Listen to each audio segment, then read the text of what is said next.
Hey guys. Hey everybody. Welcome to Relationship Talk. It's Beth Lee and Dan IT Guy. And we just wanted to welcome you to the channel, welcome you to our chat. We're so excited that you're here and joining us today. We've got a pretty good show. We're going to be talking about fighting fairly. So that's a pretty big topic. Yes. Fighting fairly. Ready to box? No. No? I fold. Okay, whatever. You know I'm kidding. Yes. So we would just like to remind everybody, if you like our channel, please subscribe, build our channel up. We have a little tag thing, a little banner. We don't have this. We don't? Darn it. Okay. Well, please like and subscribe to our channel. Let me look. Oh. We have our email. If anybody has any questions or wants to try and get a hold of me somehow, feel free to email me. I will respond. I promise you, I will respond. I like chatting, as you know. Who do we have in the chat? I know we've got Destroyer in the chat. Right. Oh, we've got 91 Mustang. What's going on, man? Awesome. Mrs. 91 Mustang is here. Eric's here. Yes. And we're here. Pull up Mrs. 91. Oh, yeah, yep. Yeah, there we go. Yes, sorry. There she is. Hey, Steph, how are you doing? Sorry, Steph. The usual suspects, yes, yep. For sure. Yes. We really like talking with you guys, and we're hoping that you guys can come and join us sometime and just be on here, and we'll kind of pick a topic between the four of us and figure out what we want to talk about, and that'll be awesome. Yes. That'll be really good. So last week we talked about balancing work and kids and romance, and we all know that's really difficult to do. So Dan and I took some time. We danced a little bit and walked around the yard and picked up some sticks together. That was awesome. Before I could mow. And that wasn't very romantic, but we took some time to we like sitting out in our garage and danced a little bit and listened to some of our favorite music. So that was fun. Yeah, it was good. Yes. Awesome. That would be a blast. I think that would be a blast. So for homework, did you guys, I know 91 said that you were doing some homework. So were you able to do that? Were you able to take some time with each other? 5, 6, pick up that damn stick. That's right. I'm telling you, like after storms, we have so many trees here that every time there's a storm, we have like, I don't even know how many sticks, how many branches we have to pick up and stuff all over the yard. Yeah, we have way too many trees. It's a lot. It's a lot. So 91, Mrs. 91, were you guys able to do your homework last week and take some time for each other? I hope so. Destroyer, were you guys able to do some homework? Spend a little bit of time doing stuff together. Definitely got our homework done. Awesome. Awesome. I won't ask for details. It's okay. But that's awesome. I like hearing that. Like coming from the education background, I like hearing that my students are doing their homework. Yes, we went to the casino. Awesome. That's nice. A good thing. Just doing stuff like, date night. Having a date night with each other where you leave the kids at home, or, you just find something that you guys both enjoy doing and doing that together. That's the important thing. Like taking that time together and just being together. Yes, we did. Awesome. You guys are incredible. Star students, that's what you are. Well, this week's topic is fighting fairly. So I'm not going to ask how many times you guys get into arguments. I know for me and Dan, it's, we have more of like little bickering sessions between the two of us. So it's not really full on arguments. Really, it's more of like miscommunications, I would say. Wouldn't you say that? Yeah. Like miscommunications, just not expressing yourself the way that you should be, or, the way that you meant to. That's more of what we have going on. Yeah. But arguing is a normal part of a healthy marriage. You know, the two of you you're two different people.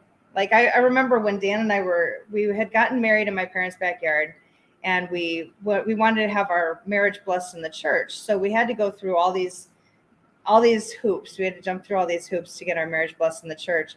And so we had to do an engaged couples retreat thing, and that was interesting. Sitting at a table with how many couples was it? 4 other couples or 3 other couples with us. And you know, we had been married already by that time. We had been married for 5 years. So we're sitting at this table with 3 other couples that have like the stars in their eyes, and they hadn't been married before. So we're sitting there saying to each other, like, yeah, we've been through a whole lot already within 5 years. And they're saying to each other, we're never going to argue about money. We're never going to argue about kids. And we're like, yeah, you will. Yeah. Yeah. Yeah, you will. Guaranteed. Yeah, you're going to argue about socks being left on the floor. You're going to argue about stupid crap like that, because that's marriage. That's marriage. And then we had to take a compatibility test. So the lady at church was sitting in this big conference room with us, and Dan's sitting at this, it was like a desk that was like along the wall. Yeah. And so he's facing the wall. I'm sitting at a table. We've got our backs to each other, and we're filling out this questionnaire. It was like, 300 questions or something? Yeah. It was a lot of questions. Like, how do you feel about this or this? You know, what is your idea on raising children? You know, specific questions on how you deal with finances, whether you're a saver or a spender, things like that. And so all these questions over all these topics. So we take this test, and the lady's sitting in the room with us. Hi, Mama-san. How are you? And she's sitting in the room with us as we're taking this test. So we finished it, and she calls us back in 2 weeks later, and she says, I've been working in this church for like 10 years, and never in the 10 years that I've been here has any couple finished the test faster than the 2 of you. Yeah. And we're like, oh, okay. I'm thinking maybe we get a blue ribbon or something, you know. I don't know. I don't know. Like free honeymoon, that would be great. So, and she says, out of all the people that have ever taken this test, you guys, not only did you finish the fastest, but you got the highest compatibility rate out of anybody that's ever taken the test in the history of the parish. And I'm like, what did we score? 97% compatible. 97%. Mama sound like Daniel's son. Yeah. So we're sitting there like completely baffled. Like, how do we think that much alike? Because we argue all the time. Like, how do we're that compatible? We think the same on pretty much everything. So there's a whole lot of times where we're thinking of something and the other person says it, or we'll finish each other's sentences. And when you're in the middle of an argument, that's really irritating, like to finish each other's sentences. But we're thinking so much alike that that's just how it happens.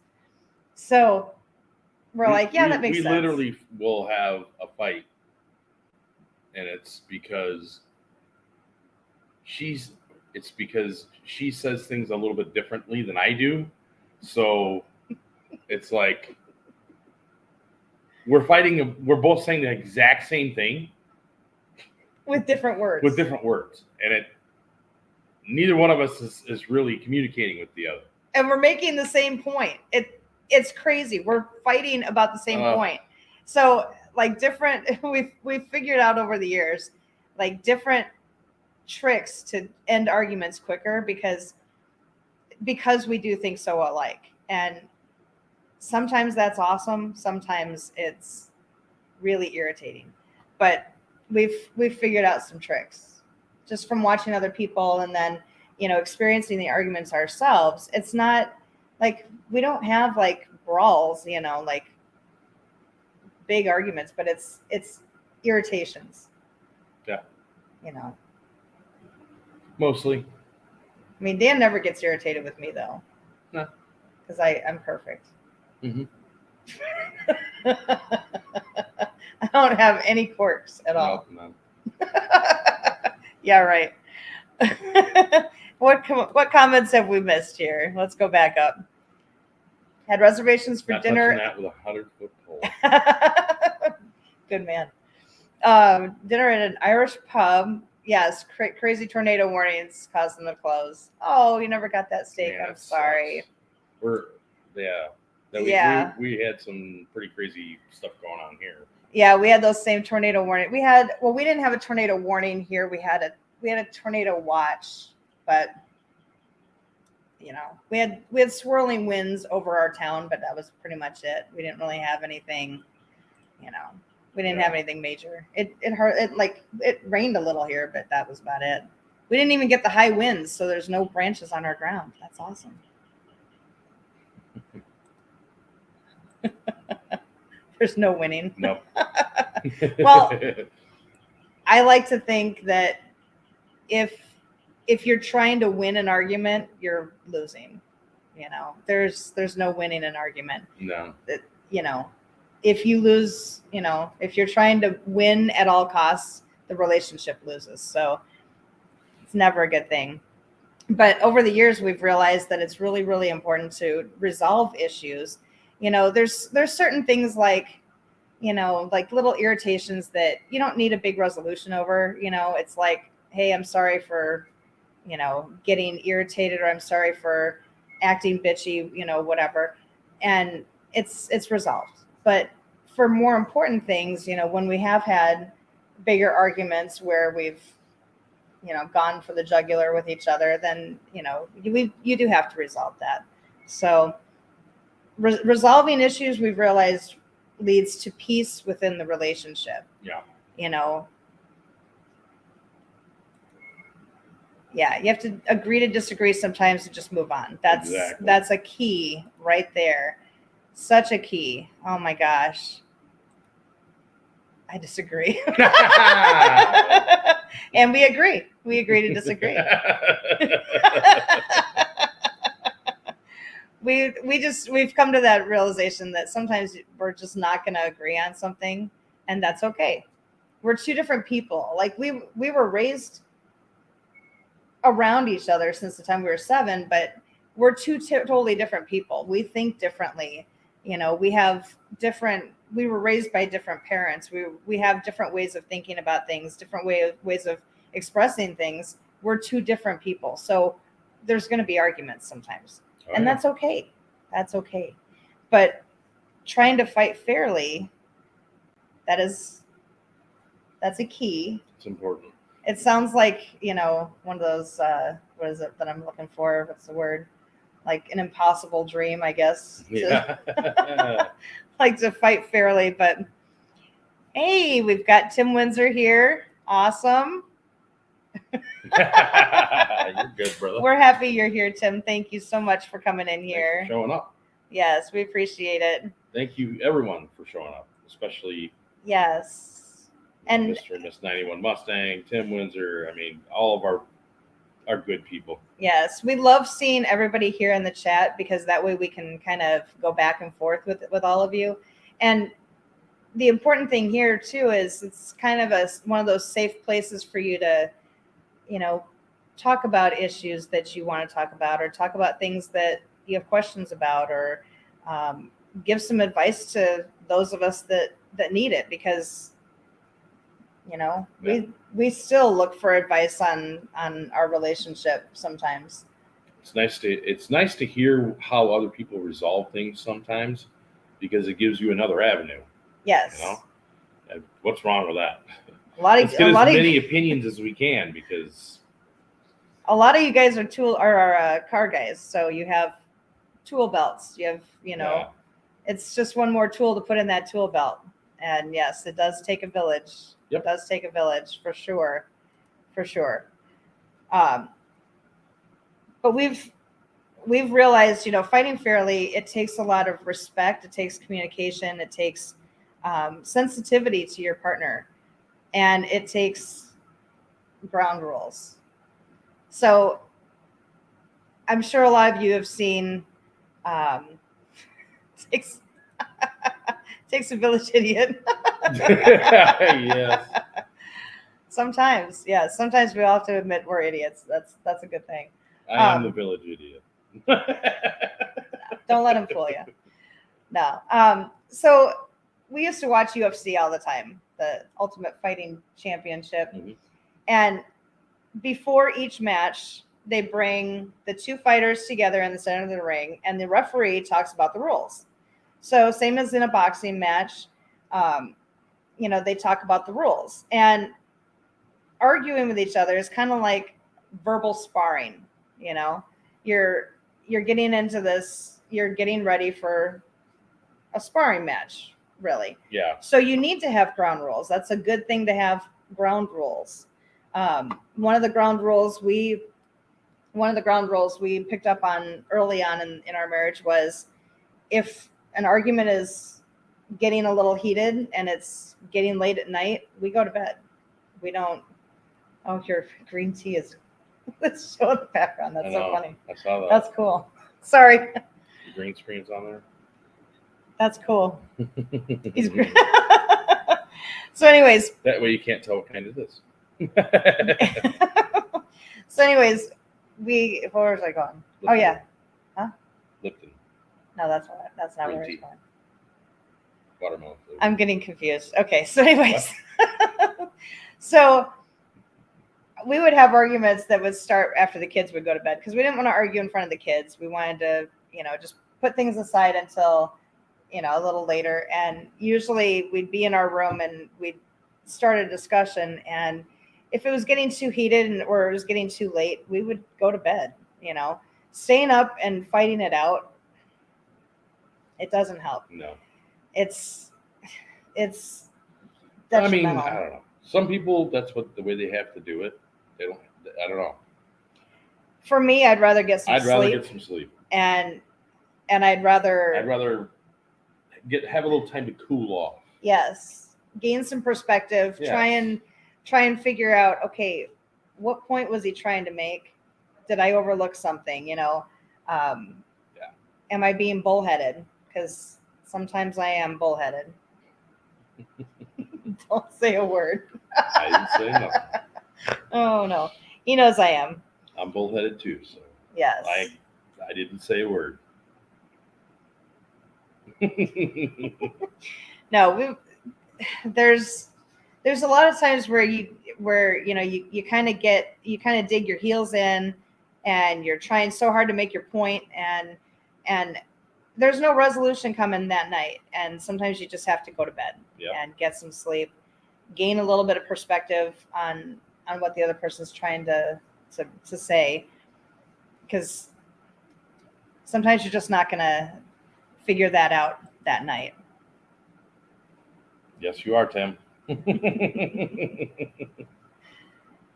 One of the other rules that we have is avoid verbal daggers. That's hard. Yeah. So a verbal dagger, if you don't know what that is, a verbal dagger is something like a word or a phrase that is meant to cut the other person deeply. You know when you say something, what your intent is.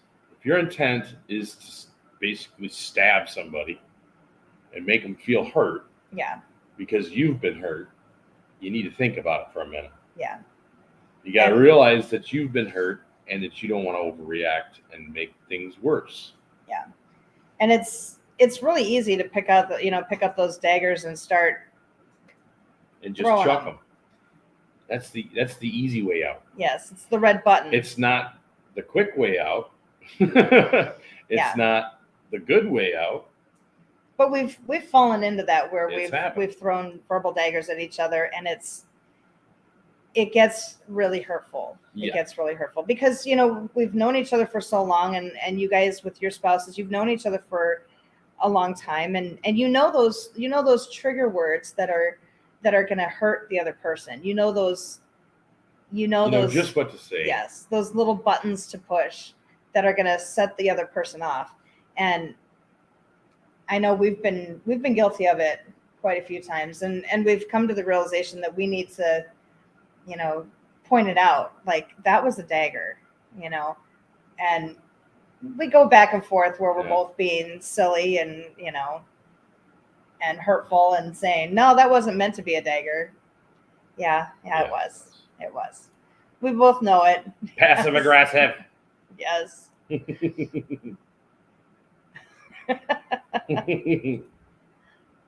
Oops. I lost my. Yes, the dagger. Once you throw that dagger, you can't take it back. Yep.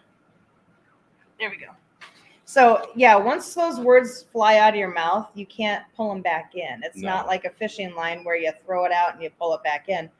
Those words are out there now. And we realized that, I think with our first big argument before we got married, we threw some pretty big daggers at each other. Yeah.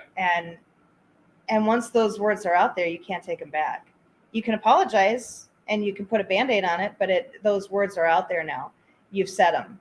So, you've caused the damage, and now you have to try and repair that. And it's so much easier. We've realized throughout the years, it's so much easier to hold our tongue rather than fix the damage from that verbal dagger. It's so much easier to hold our tongue. So there's a lot of times where our discussion will start getting heated, and one of us will say, you know what, I can't, I'm getting too upset right now. I can't talk to you right now. I need to go and be by myself for a minute. I'm going to say a bunch of stupid stuff. Yeah. So I'm going to go cool down for a little bit. Yeah. I don't want to say anything that's going to hurt you. So I'm just not going to say anything right now. And we've actually practiced that. That's a form of kindness to your partner when you can say to that person, I'm too upset right now and I don't want to hurt you. I want to just be by myself for a minute. That's a form of kindness. It's a form of sensitivity. You're showing sensitivity to your spouse by not intentionally hurting them. Yeah. Before I throw a dagger, I throw my ass in the shop. Time out. There you go, brother. Yes. Timeouts, they work a lot. They work a lot better than throwing daggers. It's a very smart action. Yes. Very smart.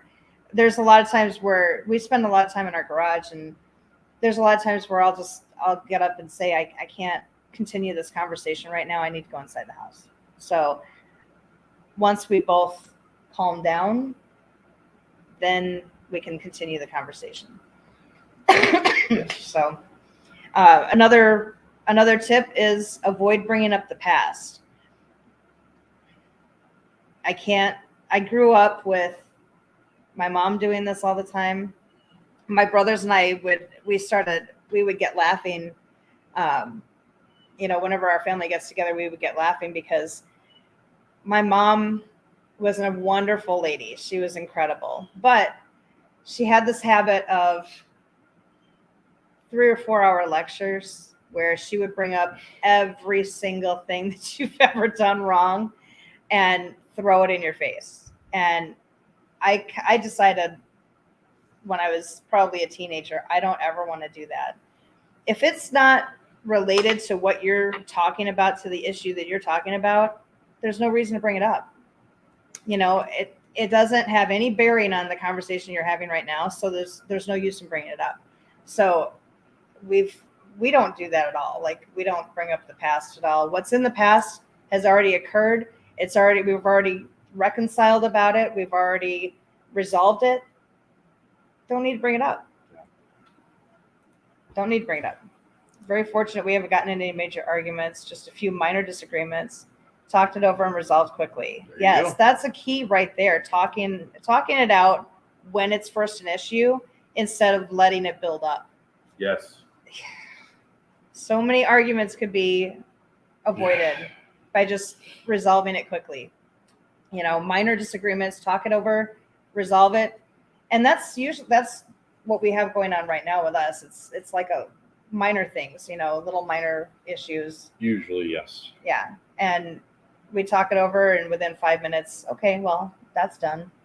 Let's go back to having fun now because we talked that over, so we're good. We're good. All right, that's good. That's done. No, we usually have to hug and kiss. Yes. Well, your love language is physical touch, so yeah, you like to give a little hug or kiss after, once you're done resolving it. And I like that it when too. I grab your ass. So. I do. It's a win-win. Yes. That way, avoid the iron skillet. Yes. You got that right. Yes. Avoiding the iron skillet is it's always a benefit. Yeah. That's always a good thing. We talked about the timeout technique where you just kind of go to separate rooms for a few minutes. Please don't leave your house if you're upset. Just please don't get in a car and drive away when you're upset, because then you become a danger to yourself and other people on the road. Yeah. Just don't leave the house. Don't go out all half cocked. Wait, you want to be full cocked or what? Yes. There I am sliding into the naughty side again. Dang it. Bring out the naughty. What did I do? I swear. Just go into separate rooms, that helps. Okay. I mean, if you live in a one room, what? Are you leaving? Where's my skillet? What'd I do with it? Sit your butt down. No, don't drive angry. No, that's not a good thing. Not a good thing. I've done it. Not a good thing. Not a good thing. No. When we first got married, I would leave the house. I would drive to a parking lot, like a shopping center close by, and I would sit in the shopping center, and then we'd be texting back and forth for half an hour. Childish. Maybe just a skosh. Yeah, we've grown up a little bit since then. Yeah. Done things a little bit differently. We've grown up since the point where you took the keys out of the ignition and threw them out the window as we were driving down the road. We weren't driving. We were at that hotel in where we were, Kansas. It happened there, but it also happened at 7-Eleven right over by Pecos. Did it? Yeah. Oh. Yeah, don't throw the keys away. That's not a good thing. Just don't do it. We've grown up a little bit since then. I'm just like, why would you do this? Yeah, driving angry is probably not a good idea. It's not a good idea. You crashed your car. It's not good. Watch it, Dan. You want that iron skillet tonight live on the air. I promise I won't use the iron skillet on air. I promise. Yeah. What? I won't. It's in the house, I promise. Next thing you're gonna hear is dong. No, I don't even know where the iron skillets are. Do we have any? Yes. I have a collection of them. Never know when they're going to come in handy. Downstairs? I think they're under the bed. Why would they be under the bed? I won't tell you. Anyway, moving on. So another thing is you don't want to avoid other people in your arguments. I have a former friends of ours that would constantly try and get us roped into their arguments. I remember specifically them coming over to our house. Their kids came walking into the house, and it was really weird. Like the kids came walking in and ran upstairs where our kids were at, and like didn't even say hello. It was really weird. And then the wife went into the backyard, and the guy, our friend, he's like, I don't know what her problem is, whatever. And I'm like, Dan and I are just kind of looking at each other like, what just happened here? Like a tornado just blew through the house. I don't know what happened here. And he walked out in the backyard with her, not Dan, but the husband walked out in the backyard with his wife. And the next thing we know, we hear screaming coming from the backyard. And I'm like, okay, that's not good. No, that's just not cool. No. You just don't do that. If you're going to argue, Keep it outside. Keep it at your house. Out of our house. Off of our property. Yeah, thank you. So I walked outside. Public service now. Yes, I walked outside and I said, is everything okay? And the wife actually looked at me and said, this is none of your business. Why don't you go back in? And I'm like, I'm sorry, you made it my business when you started arguing in our backyard. So I don't need my neighbors listening to your arguments. My neighbors don't listen to our arguments because we don't argue in the backyard. So go home and argue there. Don't bring it over to our house. Yeah. And it was, yeah, they ended up leaving shortly after that, which was good. We were fine with that. Mm-hmm. Yeah, there's a reason they're former friends of ours. Because I'm like, I don't want to deal with somebody else's arguments. Be grown-ups, argue at your house, hopefully away from your kids. Don't argue in front of your kids. You don't need to involve your kids in your arguments. The kids are too young to be dealing with that shit anyway. So just, keep it. Be mature adults. You're supposed to be adults. Be mature adults. And it just causes drama. It's not a good thing. He said the skillet's under the bed. Yeah. Don't let other people cause drama you don't have with each other. Exactly. Yeah. Exactly. Unfortunately, we've had several former friends that have let their drama seep into our lives a little bit, and that's why they're former friends of ours, because we don't want to deal with their drama. Yeah. It's just not, we'll offer some advice if we can, or some suggestions on how they can end their arguments, but those kind of people don't want to hear suggestions anyway. They just want to keep the drama going. Yeah. Not That's a good thing. Keep your dirty laundry in your own hamper. Amen. Amen. Thank you. Yes. Oh, yes. So another tip is try not to be on the attack or on the defensive when you're arguing. Like, because it's a verbal sparring match, sometimes you want to go on the attack. The other person sometimes will get on the defensive. It's, yeah. Not a good thing. The best thing I can say about that is yes, drama kills relationships. Yes, it does. It Sure does. Mm-hmm. Yep. Sure does. Amen, sister. Yes. That's why we try not to have like a whole lot of drama in our lives. Like, we try to like cut that drama out a little bit. It's a good thing. Yes. So where was I going with the attacks, like the defensive and everything? So there's a lot of times where the way that you say things or tone of voice can put the other person on the defensive. And we've realized that sometimes, like, my tone of voice isn't the best sometimes. And so I've had to really stop and think about what I'm going to say and how I'm going to say it, so that I don't immediately put Dan on the defensive, because I don't want him to be, like, I don't want to hurt his feelings by saying something. So stopping, just take a second and figure out what do you want to say and how do you want to say it. Yeah. And we've had that talk too, where Dan will ask, what's wrong?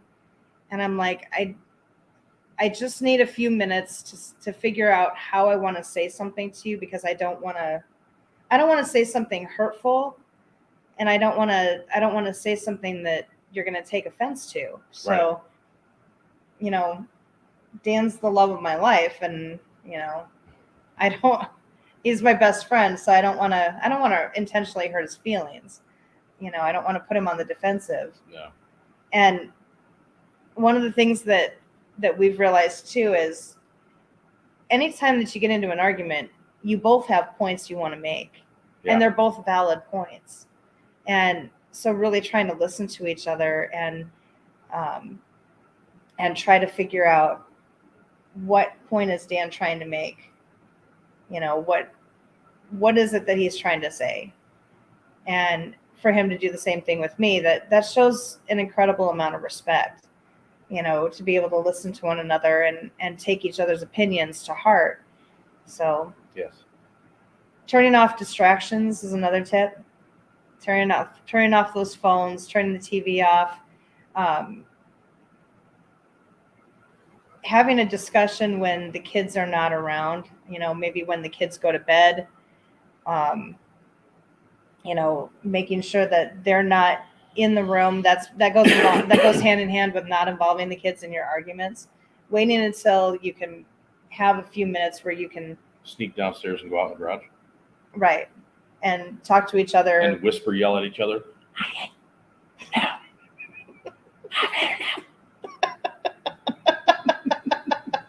You're a jackass.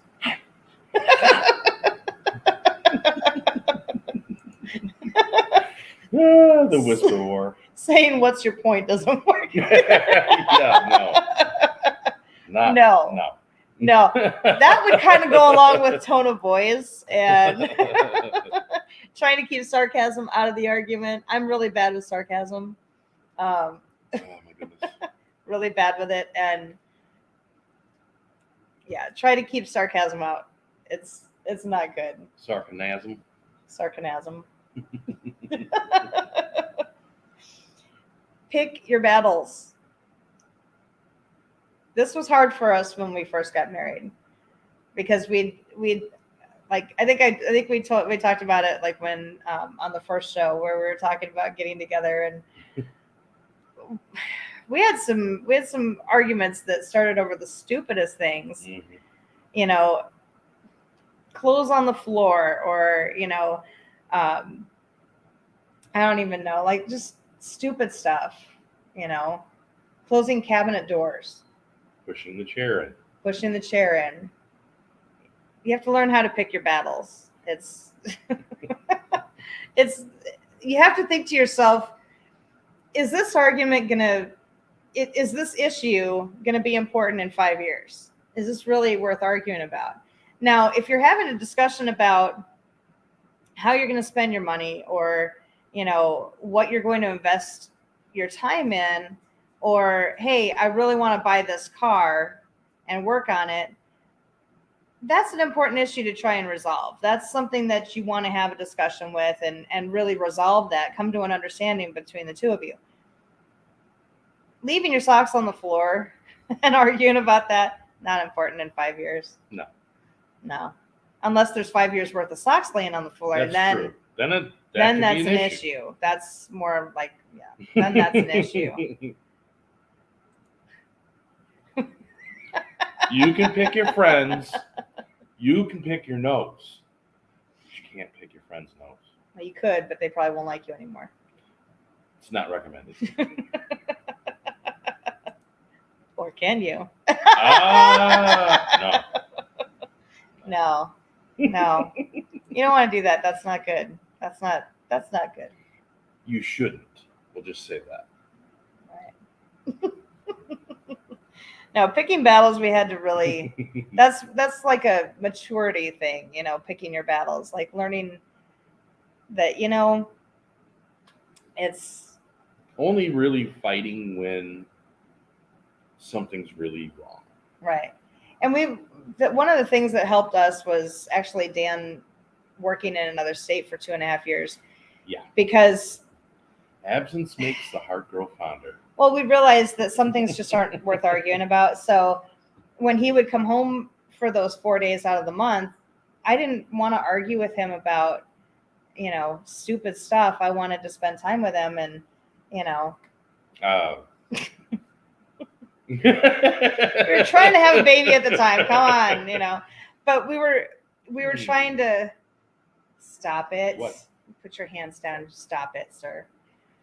So we're trying to just be nice to one another. You're lucky your chair's not on rollers. I'm just saying that right now. I'm glad it's not a rocker. I'd be laying on my back right now.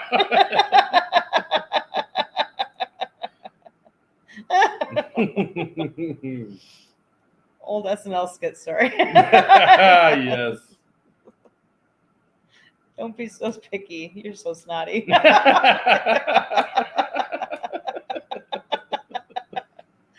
Oh my God. Yeah. So we learned, like, I think it was the first weekend that you would come back home that first weekend after being gone for 2 weeks. And I think I was bitching at you about something.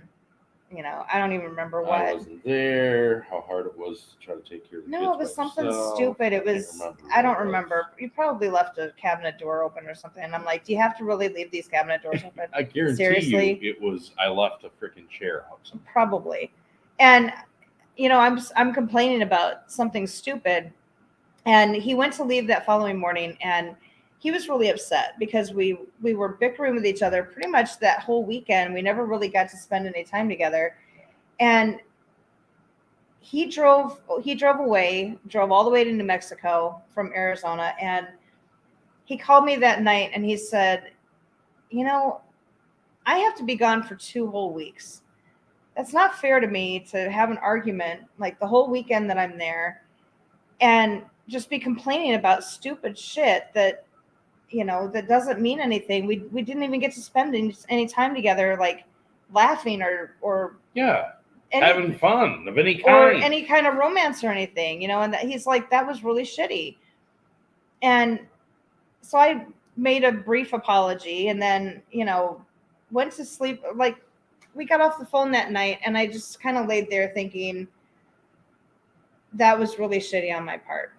Really shitty on my part, because here I am missing him for 2 weeks. He finally comes home and then I'm being an all-out bitch with him over something stupid, and so I ended up calling him back that night, waking him up, which I felt terrible about, but I said, I have to apologize again. I'm really sorry.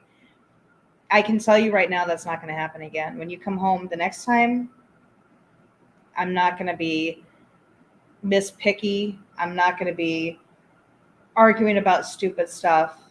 I want to spend time with you. I think I ended up driving to New Mexico that week that you were gone, that the week in between that you were gone. I think so. Because I messed up, I messed up, and I messed up the entire weekend because I was being selfish and I was trying to get my way on everything, and, not realizing that he's having a really hard time in New Mexico, being away from me, being away from the kids, being away from everybody in Arizona. And I just messed up the whole weekend because I was didn't want to let me talk. I was being stupid. Yeah. I had to apologize a lot for that. And, it's really a bitter pill to swallow when you realize that you're the cause of a lot of arguments, a lot of issues that come up.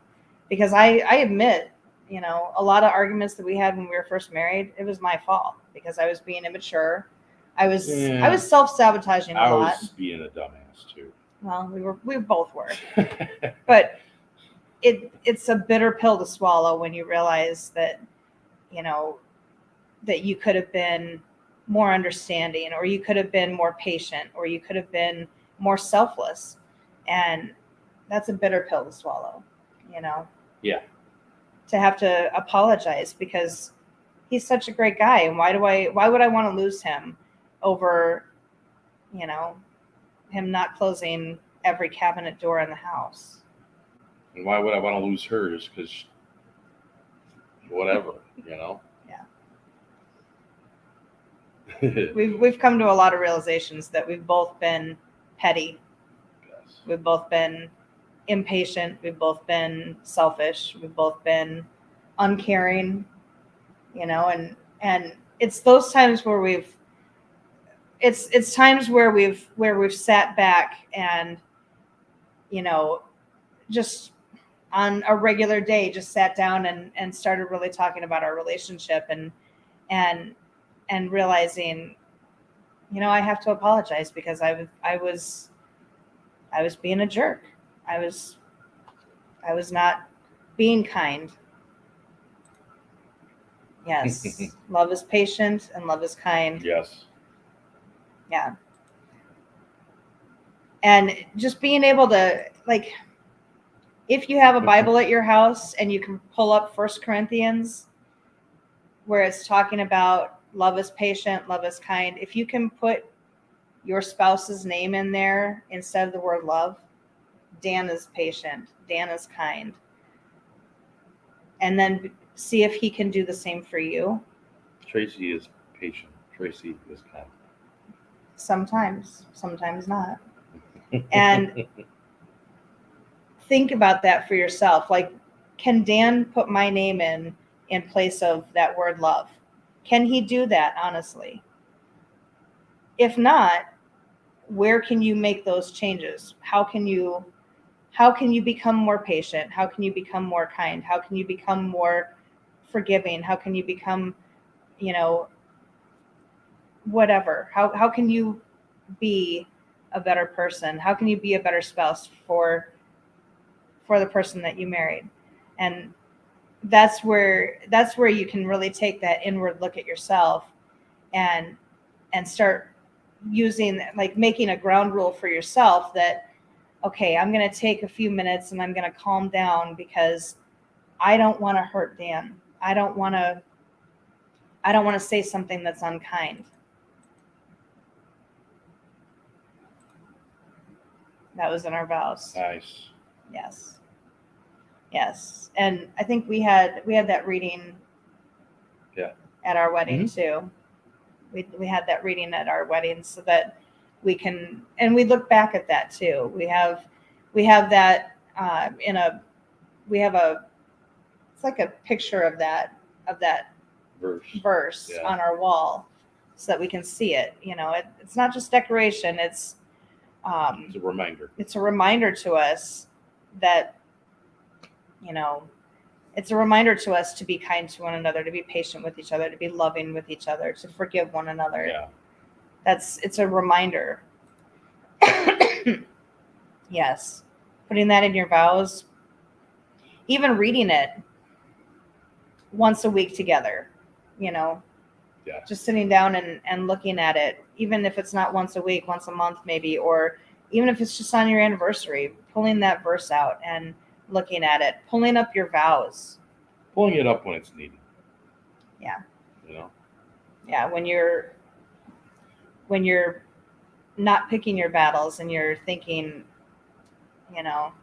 what am I doing here? Yeah. Another tip that we've picked up on is avoiding absolute words. Yes. Those absolutes. Always, never, like you always leave the You always do that. Yeah. You always, or you never do that, or you never pick up after yourself, or you always let the gas go all the way down in the car. Is that really true that they always do this or that they never do this? No. That's usually not true. Those are absolute words. Yes, I love that idea too. I do. Yes. It's those absolute words are not necessary in a conversation because they're usually not true. Like, I don't know. Does he always fart in bed? No. Maybe. Maybe. I'm guessing yes. Destroyer said yes. Yeah. He said yes. Eric would know. Yes, he would. But using absolute words, it's those become trigger words and they put your spouse on the defensive. Like, you always fold my shirt the wrong way. Do I really? Do I really always fold your shirt the wrong way? Or, are you just throwing a dagger right now? Being picky and throwing a dagger. Right. And it immediately puts your spouse on the defensive.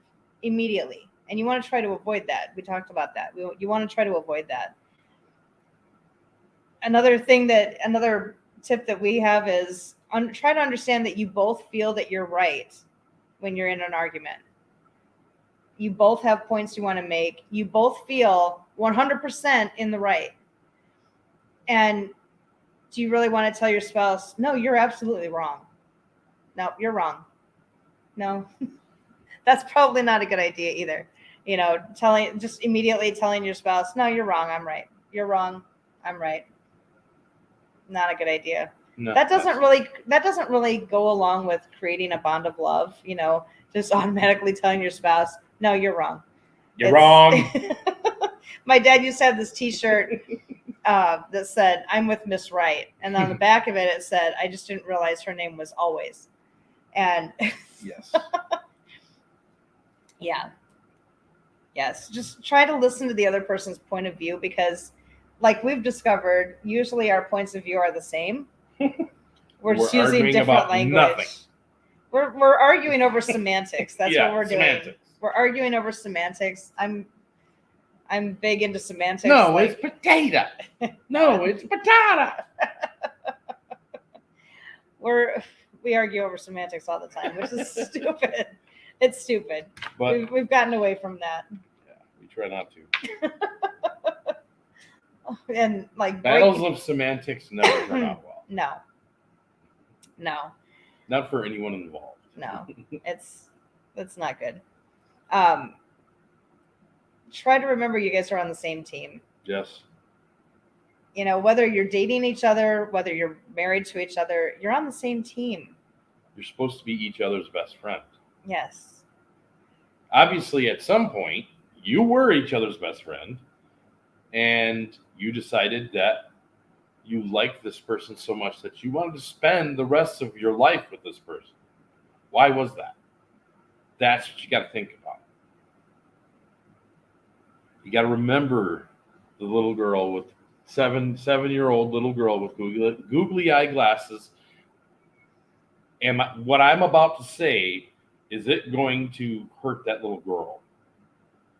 Because that's the issue. That's what's going to happen. That's what you're doing. Yeah.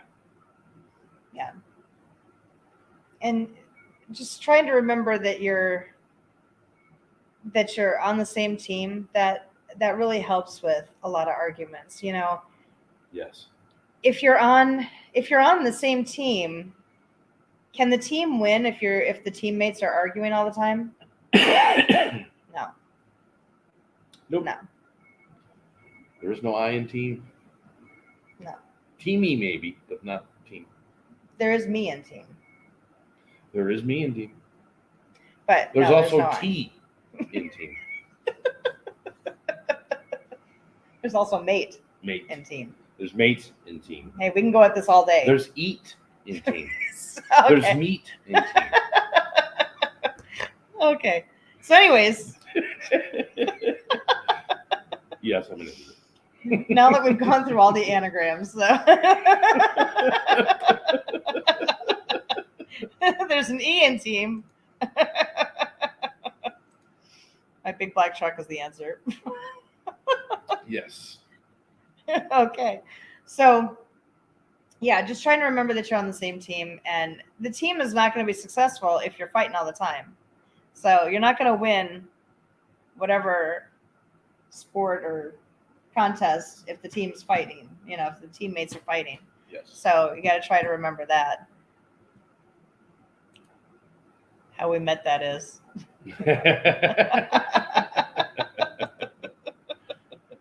Yes. Trigger words is another thing that comes up too. And these come up with verbal daggers. Trigger words, you have to try and figure out what your trigger words are. Now, there are good trigger words. Yes. And there are bad trigger words. Yes. You want to use more good trigger words than bad trigger words. Yes. Yeah. We had gotten into an argument early on, and I told Dan, I don't like it when couples are calling each other names. I don't want to call you names. I don't want you calling me names. No. And for me, when I was growing up, I had one of my brothers that was we didn't get along very well, and my name his name for me, he never called me Tracy. He never called me by my name. He would call me dumb bitch. And that's how he referred to me all the time. And so that is a trigger for me. I can call myself that. I can say that I'm acting bitchy, but if Dan is to call me a bitch, then I go off because it's a trigger for me. I don't want him calling me names. I don't want to call him names. That's something I can't deal with. Yeah. It just sets me off. It takes the conversation way into a bad place. And we just don't want that. We don't want that kind of relationship where we're calling each other names. It's just not a good thing. It's just not cricket. What? Okay. So we avoid that. Like, oh, okay. So Dan has been really good about avoiding calling me names. I've been good about avoiding calling him names. We just don't do that. We don't try to demean each other, and yeah, we throw verbal daggers about other things, but it's not about not trying to demean each other's character. Right. Don't be a poop mouth. Exactly. Don't be a poop mouth. Try to avoid those. You know what the trigger words are for your spouse. You know what those are. You've known each other long enough. You know what those trigger words are. So just try to avoid those, because it's just not good. It amplifies it amplifies the argument. That's all it does. Yeah. And we have a 2-minute rule that we go by. So if the discussion is getting too intense, we'll take like some kind of an object, a lighter usually. Yeah. We'll take a lighter. We set a 2-minute timer on our phone, and we pass the object back and forth with each other. Yep. And whoever has that object, it's your turn to talk. You're in charge of being sensitive to the other person's feelings. And you have 2 minutes to speak your mind and say what your point is. Yes. Speak your piece. And once those 2 minutes are done, even if you're in the middle of a word, you're done. You pass the object to the other person. It's their turn to talk.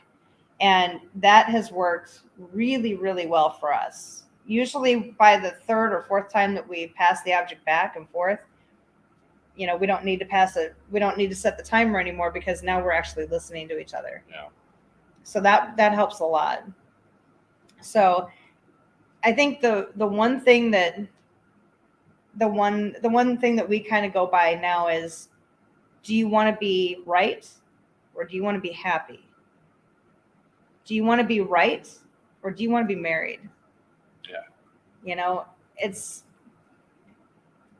We'll talk about pride another time, but pride is a really big relationship killer.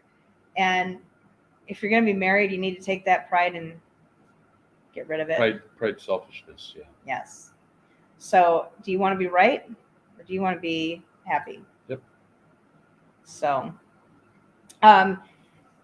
homework for this week is try and find a few minutes this week with your spouse where you can sit down and maybe if you want to write down some ground rules or even just talk about some ground rules that the two of you have had over the last few years that you've been married, or things that you want to implement. Yeah, new ideas that you want to implement, or ideas that you've heard from other people that you want to implement in your relationship. Mm-hmm. If you want to try and make a list of trigger words and share those with your spouse and agree not to use those words. That's the key there. Once you know the trigger word, don't use it. What about the trigger word snake?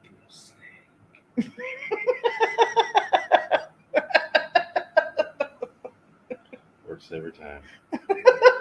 Yes. I'm hoping that none of you guys are gonna get into an argument this week. But if you do, or anytime in the future, just try and use those ground rules. that you've created for yourselves. And If you guys both stick with those ground rules, yes, it's just so much better. it helps with resolving the argument a lot quicker. It helps with figuring things out and getting back to that place of peace in your relationship, because that's really what you want is that place of peace.